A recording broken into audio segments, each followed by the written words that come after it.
6 de la mañana, 31 minutos. Una de las noticias del día también tiene que ver con la elección del nuevo magistrado de la Corte Constitucional, Carlos Camargo, en el Pleno del Senado. Pues su elección generó una cascada de reacciones y también de críticas por parte del gobierno nacional. Incluso se habla de una crisis ministerial que dejaría por fuera del gobierno Petro a 3 ministros. María Camila Roa nos acompaña hoy en esta primera emisión con esta noticia política y el análisis. María Camila. Andrés, Daniela, televidente, sí, ayer terminó allí en la plenaria del Senado uno de los pulsos más fuertes, quizás sin precedentes, en lo que tiene que ver con el Congreso y la elección de un magistrado de la Corte Constitucional. Una tremenda dignidad que tiene una gran responsabilidad y lo que vimos ahí fue un gran pulso político. Vamos a hablar, por supuesto, de las cuentas, la estrategia del gobierno, de la oposición, pero especialmente vamos a analizar las implicaciones de que ahora el presidente Petro diga que no confía en Camargo como magistrado de la Corte Constitucional. Fue escogido esta tarde, en la tarde de ayer, por 62 votos. Le ganó por 21 votos a la jurista Balanta, que era la apuesta del gobierno. Aquí está la crónica de la jornada. Que se obtuvieron 41 votos por la doctora María Patricia Balanta y 62 votos por el doctor Carlos Ernesto Camargo Asís. Fueron semanas de llamadas, reuniones y, según los mismos senadores, hasta presiones. Sí, para nadie es un secreto que Casa de Nariño tomó partido ya y que hoy ha reunido muchos senadores tratando de convencerlos de que voten. Ante estas denuncias, el presidente del Congreso, Lidio García, decidió que nadie distinto a los senadores ingresaría a la plenaria. Ni siquiera los ministros, que siempre tienen acceso. El ministro Antonio Sanguino intentó, pero no pudo. Los ministros no votan. Los ministros pueden estar aquí en el lobby, pero los ministros no votan, los asesores no votan. En una jugada inadvertida, la oposición logró aprobar el impedimento de la senadora del Pacto Histórico, Isabel Zuleta, un voto menos para la jurista María Patricia Balanta. Pero el exdefensor Camargo también perdió un voto clave, el del conservador Marcos Daniel Pineda, que se retiró de la plenaria porque es cuñado de Camargo. Pero el punto que más generó discusión fue la situación de los senadores rebeldes de Cambio Radical, Ana María Castañeda y Temístocles Ortega, ya que justo durante la sesión el Consejo Nacional Electoral dejó en firme la sanción del partido contra Castañeda para dejarla sin voz ni voto por un año. Aquí estoy en esta plenaria y no voy a dejar que se vulneren mis derechos. Estoy habilitada, tengo pleno derecho a votar y a participar. Y así lo haré. Sin embargo, en medio de la discusión le recordaron a la senadora que la decisión del CNE establece en el artículo 7: contra la presente resolución no procede recurso alguno. La situación era similar para Richard Fuenlantala, a quien su partido AICO, cercano al gobierno, lo sancionó impidiéndole votar ante su inminente elección a favor de Camargo. Siempre he tomado las decisiones de manera objetiva, interpretando cada una de la conveniencia o no de nuestras decisiones y sus implicaciones. Finalmente, el presidente Lidio García lo dejó a la conciencia de cada senador. Primero que todo, no somos jueces. Segundo, cada quien se hace responsable si vota o no y por todo lo que pueda venir en adelante. Arrancó la elección y se contaron 103 tarjetones para 103 senadores presentes.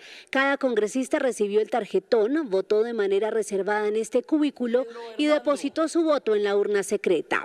1, 2.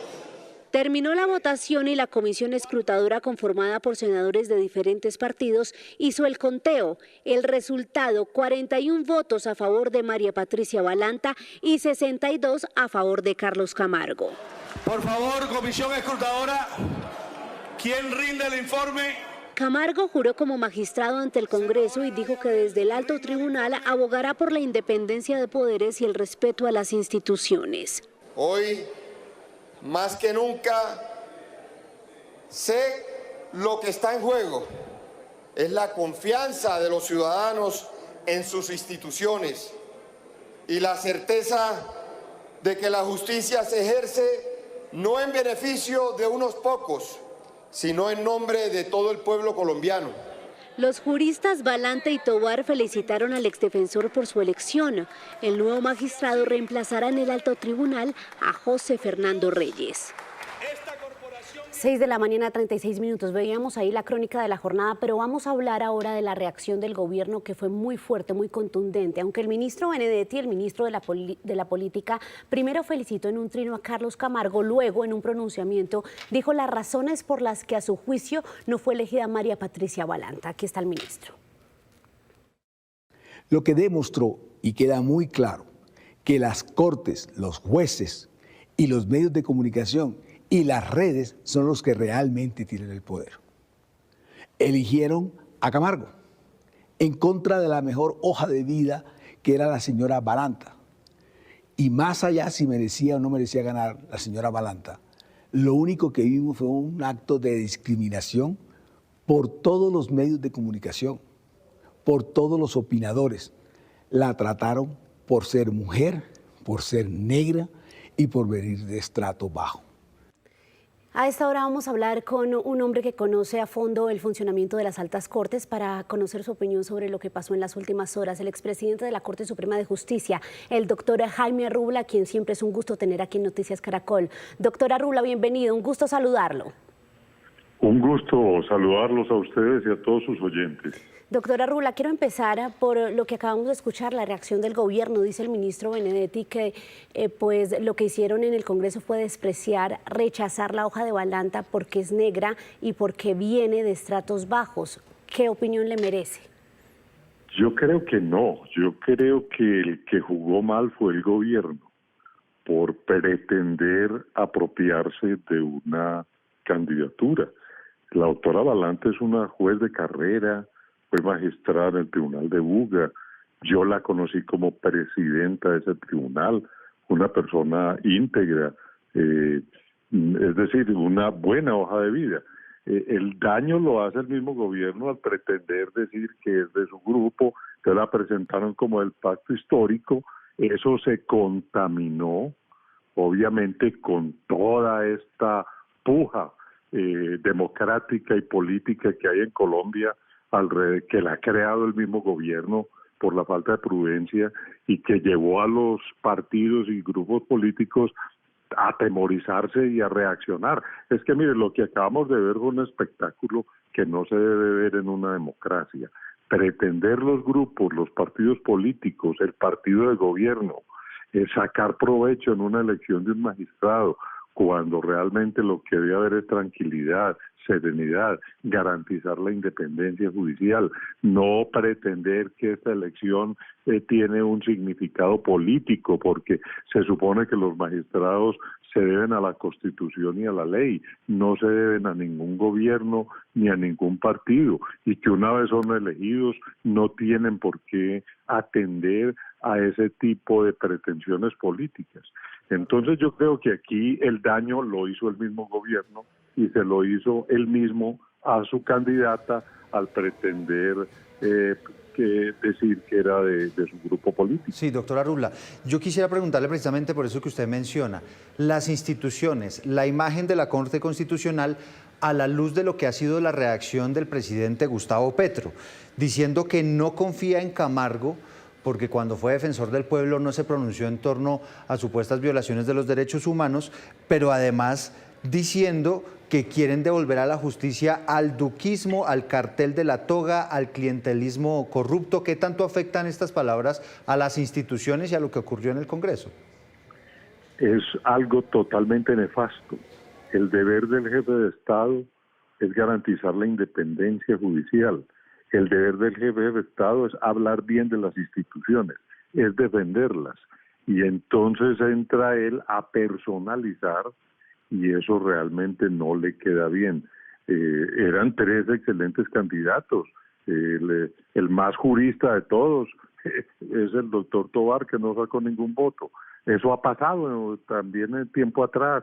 El doctor Jaime Villar Perdomo alguna vez estuvo en la terna y no sacó votos y ganó otro diferente. Pero eso puede suceder. El hecho es que el magistrado que se elige es un magistrado de la Constitución, de las Cortes, de la democracia colombiana y no tiene por qué atender a ningún movimiento. Que el presidente pronostique que un determinado candidato, que ya hoy es magistrado, va a obrar de tal o cual manera, es un despropósito. Doctora Rula, y esto que usted define como un espectáculo político me lleva a preguntarle si el problema más de forma con lo que acabamos de ver es de fondo. Dejar en manos de políticos, del Congreso, de los partidos políticos la elección de una dignidad tan importante, ¿se debe cambiar la manera en que se elige a los magistrados de las altas cortes? A ver, yo le contesto. Antes la la Corte Constitucional era una sala de la Corte Suprema y se elegía como se eligen hoy en la Corte Suprema del Consejo de Estado, por una cooptación. Escogen los mismos magistrados sus vacantes de unas listas que pasa el Consejo Superior de la Judicatura. ¿Qué pasó en el 91? Se separó esa sala constitucional porque consideraron en la Asamblea que esa forma anquilosaba un poco una jurisprudencia que tiene que ser muy dinámica, muy cambiante, muy en sintonía con la sociedad, que es la jurisprudencia constitucional. Entonces se consideró que era conveniente que fuera una caja de resonancia del Congreso, del Senado particularmente, para que se representara ese Senado en la misma Corte Constitucional, que es la juez de las actuaciones de los procesos legislativos, de las leyes que produce el Congreso y de las que produce el presidente cuando actúa en emergencias constitucionales, como la conmoción interior, la emergencia económica. Digamos que esto ha funcionado, la Corte ha sido una buena Corte, ha producido una jurisprudencia magnífica y se ha mantenido esa dinámica con temas como el aborto.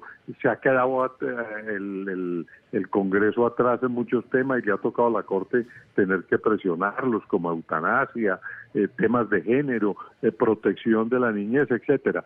Tenemos una buena Corte. El problema es que el Senado es un centro político, es un organismo político y a veces se refleja la calentura que hay en la política. Y la calentura que hay en la política, pues la ha gestado el mismo gobierno con la oposición, que no ha sido un combate, y entonces eso se refleja en cualquier actuación que haga el Senado en este momento, como la que se hizo. Ahora, aquí hay temas que sí hay que entrar a analizar. Están acusando de que el electo doctor Camargo, para ser elegido, pues le dio puestos en la Corte a magistrados. Eso sí sería gravísimo. Eso sí tendría que investigarse hasta la saciedad, porque no podemos pretender que los candidatos aseguren puestos en las ternas utilizando el poder que en un momento dado tienen en los organismos de control o en lo que sea. Repito, esto es una acusación que giró el día de ayer, que debe investigarse, pero obviamente es una suposición, no estamos afirmando nada en contra de nadie. Sí, claro, aquí sin lugar a dudas son acusaciones que de alguna manera, y aquí va mi pregunta, podrían también manchar, digamos, de entrada a Carlos Camargo para sus actuaciones, las votaciones dentro de la misma Corte o inclusive posiciones sobre ciertos temas. ¿No le parece? Y usted utilizaba una palabra bastante llamativa y es contaminar la elección, que esta elección esté tan contaminada, ¿eso podría eventualmente restarle legitimidad a esas decisiones de la Corte? A ver, yo creo que para eso hay acciones de impugnación de las elecciones y si alguien tiene pruebas, pues lo podrá hacer, correcto. Pero mientras tanto yo creo que hay que rodear al elegido del apoyo de la nación, porque ya es parte de una institución que para la democracia colombiana es fundamental. Pero eso sí hay que revisarlo, porque es de todos conocido que algunos titulares de organismos de control en un momento dado pues le dan puestos a los magistrados de las cortes y después llaman a pedir favores y se pagan favores. Esa puerta giratoria hay que cerrarla en el sistema colombiano porque nos puede dar dolores de cabeza en el futuro. Sí, se han hecho varias apuestas por eso y no se ha logrado. Doctora Rúbula, gracias por su análisis y por ayudarnos a entender aquí en Noticias Caracol a esta hora la importancia de una dignidad como lo es la de un magistrado de la Corte Constitucional. Un saludo para usted. Muchas gracias, ha sido un placer. El placer es nuestro y a esta hora, a las 6:46, saludamos a Gabriel Cifuentes, analista político de aquí de la casa. Gabriel, buen día. María Camila, muy buenos días para usted y para toda la audiencia. ¿Coincide usted con el doctor Arrubla, Gabriel, en que esto fue un espectáculo político que finalmente es lamentable porque se habla ya incluso de falta de confianza del Ejecutivo en lo que es un magistrado que está integrando este tribunal que analiza la constitucionalidad de las leyes que nos gobiernan?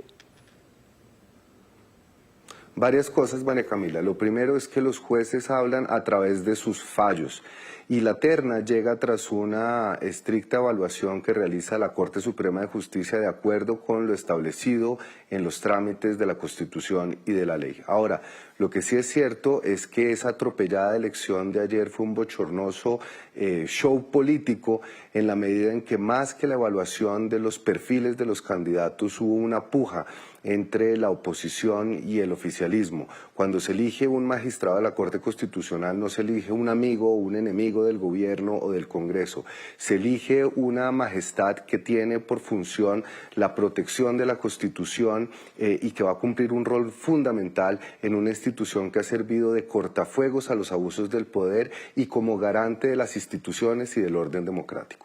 Sí, y el tema ahí también, Gabriel, es el de la confianza, ¿no? Dice el presidente Petro que no va a confiar en lo que haga Camargo como magistrado en lo que tiene que ver con la defensa de la Constitución. La desconfianza es válida en lo que tiene que ver con el ejercicio de la democracia, pero a este nivel y con este nivel de hostilidad también. Pero yo creo que las palabras del presidente son inconvenientes en la medida en que la oposición bien podría también señalar que, por ejemplo, el doctor Vladimir Fernández o Héctor Carvajal, que fueron ternados por el presidente y que han sido muy cercanos, incluso apoderados del presidente, no dan las garantías suficientes. Sin embargo, ese no debería ser el plano de la discusión. El plano de la discusión es cómo garantizar que la Corte Constitucional esté compuesta por juristas de primer nivel y que garanticen efectivamente el cumplimiento de los principios constitucionales. Les repito, los jueces hablan a través de sus fallos y estas declaraciones simplemente enrarecen las relaciones entre el Ejecutivo y la más alta corte de la rama judicial, que es la Corte Constitucional. Se enrarecen esas relaciones tan importantes para la democracia. Gabriel, gracias. En minutos volvemos con usted. Bueno, y hasta ahora saludo a Alejandra Barrios, directora de la MOE. Doctora Barrios, como siempre es un gusto tenerla aquí en Noticias Caracol. Por favor, su primera impresión de lo que pasó ayer y también háblenos de un tema que se está analizando hoy y es el perfil de Carlos Camargo como magistrado de la Corte Constitucional. Bienvenida. Pues muchísimas gracias por la invitación y lo primero, más que la elección misma que se dio el día de ayer, creo que hay que hablar y analizar muy bien el proceso con el que se dio esa elección. Lo primero que hay que señalar es que fue completamente vergonzoso. Vergonzoso para el país la forma en cómo se debatió la elección de un magistrado de la Corte Constitucional. Estamos hablando de una terna con 2 juristas con muchísima trayectoria en el Poder Judicial, 45 años, por ejemplo, la señora Balanta, y hubo toda una cantidad de mensajes que lo que daban a entender era algo que no estaba ocurriendo en este país, era que no se estaba poniendo ni en peligro la Corte Constitucional, no se estaba poniendo en peligro la independencia de la Corte, no había una toma hostil de la Corte Constitucional y teníamos 3 juristas además que fueron presentados por la Corte Suprema de Justicia, lo que señala también entonces que hay una desconfianza frente a los criterios de la Corte Suprema de Justicia. En segundo lugar, politizaron absolutamente todo el proceso, el debate frente a estas candidaturas, lo que no permitió conocer muy bien la calidad de quienes estaban presentando y lo que hubo fue señalamientos, estigmatizaciones, parecía que se estuviera jugando más bien, y fue lo que pasó, un pulso político y no la selección de un alto magistrado de este país, sobre todo, y una corte reconocida a nivel mundial por la capacidad que tiene en la elaboración de sus sentencias y de sus fallos. Y en tercer lugar, claramente también hay que cambiar la forma en cómo se hace el debate, el proceso de selección en el Congreso. tiene no solamente que intervenir las candidaturas, tiene que poder haber algunas preguntas, conocimiento de cuáles son sus posturas, conocer qué es lo que han hecho anteriormente, para que haya una mirada integral de cada una de las candidaturas. Realmente fue completamente respetuoso lo que pasó, sobre todo con dos de los candidatos que venían con una experiencia de la rama judicial de muchísimo tiempo. Y pues ya frente a la elección del nuevo magistrado, pues creo que lo único que hay que hacer es desearle mucha mano firme, muchísima, el deber cumplir completamente con el deber de no reconocer a aquellos que votaron por su elección como amigos, sino mantener una independencia completa, una defensa de la Constitución y un trabajo con los demás magistrados, pero no quiero dejar de señalar la preocupación por la falta de representación de mujeres en la rama judicial. Estamos en un déficit de mujeres y sobre todo de mujeres diversas, no solamente en la Corte Constitucional hoy, donde se disminuye la representación, sino también en el Consejo de Estado, en la Corte Suprema de Justicia y en la Comisión Nacional Disciplinaria. Doctora Barrios, usted se me adelanta ahí porque le queríamos preguntar, días antes u horas antes de la elección, la defensora del pueblo Iris Marín motivó al Congreso a priorizar la paridad sobre un tema que para muchos estaba en riesgo, que era la independencia de poderes. Recibió muchas críticas por eso y quiero hablar del tema de la paridad porque nunca hemos logrado ese 5-4 más mujeres en la Corte Constitucional. Queda el doctor Camargo y pues mire usted que nos alejamos nuevamente de lo que son más mujeres en la Corte, las implicaciones de eso. No, son unas implicaciones obviamente que siguen manteniendo un lugar de la mujer y de las agendas, además y de la capacidad de las mujeres secundario. Yo creo que más que el llamado de atención en un momento de elección al cuerpo que elige, el llamado de atención tiene que ser hacia quienes postulan. Aquí el llamado de atención tenía que haberse hecho la invitación a la Corte Suprema de Justicia para que pasara una terna de mujeres para seguir manteniendo el precario equilibrio que se tenía. Antes se tenía 4 mujeres con 5 hombres, hoy quedamos 3 mujeres, 6 hombres. Esto significa que va disminuyendo la representación y en materia de derechos. Y por eso también hablo de la importancia de la diversidad, de una terna de 3 mujeres diversas, ojalá sea la próxima terna que se presente en la Corte Constitucional, es muy importante. No es lo mismo la mirada de una mujer desde Bogotá o desde un hombre desde Bogotá que ha estado rodeado siempre del poder con capacidad de acceso a las decisiones, que eso da una mirada además del país, como la tiene el doctor Camargo, y creo que en su intervención fue absolutamente claro el manejo que tenía del escenario por ser un escenario muy político, y la diferencia con los otros 2 candidatos, a una mujer que viene del Valle del Cauca, que es una mujer afro. No estoy diciendo que el resultado de la elección haya sido por discriminación, ni más faltaba, fue un pulso político, y ese pulso político, que fue lo que volvieron esa elección, pues lo perdió el gobierno. Pero sí es muy importante que en la Corte Suprema de Justicia, en la Corte Constitucional, en el Consejo de Estado tengamos más mujeres. Mira, solamente para darte un dato, en el Consejo de Estado solamente tenemos 8 mujeres de 31 magistrados, y eso indiscutiblemente es una mirada diferente en torno a hacer justicia, y lo mismo pasa con la Constitución Política de Colombia. Un pulso político en el que no se avanzó en temas de paridad y de género. Doctora Barrios, gracias por acompañarnos aquí en Noticias Caracol. Más adelante regresamos con el análisis de la elección de Carlos Camargo como magistrado de la Corte Constitucional. Andrés, Daniela.